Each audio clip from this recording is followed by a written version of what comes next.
Hello, everyone. My name is Jeannette Plascencia.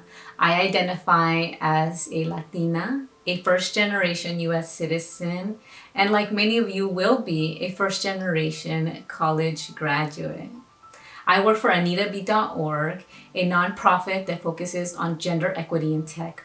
Today, we will be talking about community care and innovation. But before we begin, I want us to talk about deficit language. Deficit language is a way in which we sometimes may speak about our own community, or maybe other people may speak about our community. And phrases usually begin with, I don't have, I am just, they don't have, they are only. Deficit language really doesn't elevate our community, and it makes it seem as if our communities don't have any strengths. And that's not the case. So anytime you hear yourself start saying things, even about yourself, I am just a college student, take a moment and reframe. And if you hear somebody else saying that type of language, take a moment to reframe that language for them. Because as we will get into it, our community brings a lot of strengths and talents and gifts. So let's begin with your strengths. I want you to take a moment today, tomorrow, the next day, and every day after this to start a running list of what are the gifts, the talents, the skills that you have. And I know this is a little bit difficult because we don't traditionally think about skills outside of gaining skills from formal education or maybe an internship.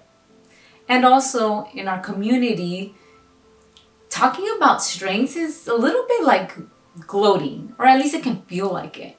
But that's not the case. So I want you to take a minute to think about your strengths and write them down. I'll give you an example for myself. I would say that I am a strong advocate.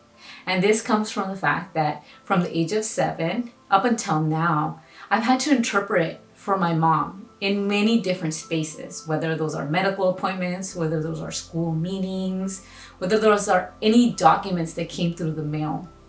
And that gave me a skill set that other people may not have gotten until they possibly did an internship or they went to college. Another example is I have a lot of patience. And this is something that I've acquired through all sorts of different experiences, but something that I know for a fact I did gain is I used to work as a waitress for 3 years while I was in high school. And if you can imagine, dealing with hungry people would require a lot of patience if I wanted to keep my job. So now, you take the moment to think about yours and jot those things down. Now, I want you to think about your community, our community. It can be as small or as wide as you want it to be. And I want you to think about what are the strengths, gifts, and talents from the community. And I know that this can be challenging because we have never really thought about our communities as having gifts and talents and strengths, but they do. So I want you to take a moment to think about that. I'll give you an example. In my community, information travels quickly.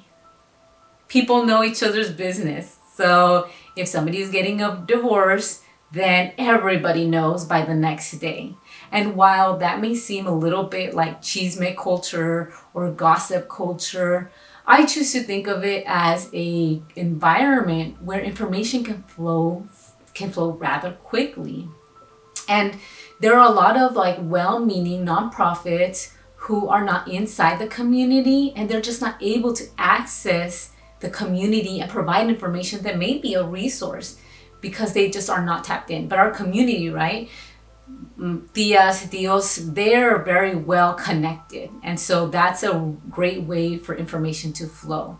So think about your community, our community, the community, and think about what are the strengths, gifts, and talents. And it could be something small, it could be something really big, but just take a moment to think about what are those strengths. And the last thing that I want you to do is I want you to combine these two things, right? I want you to think about your strengths, your community strengths, and how do you bring those two together to create solutions that are innovative for community wellness. This is especially important in a time like this with the pandemic happening. So think about what you can bring, what the community brings, and how can that be an innovative solution and that breakthrough that SESI has been talking about. Thank you all. I look forward to seeing you all at some point.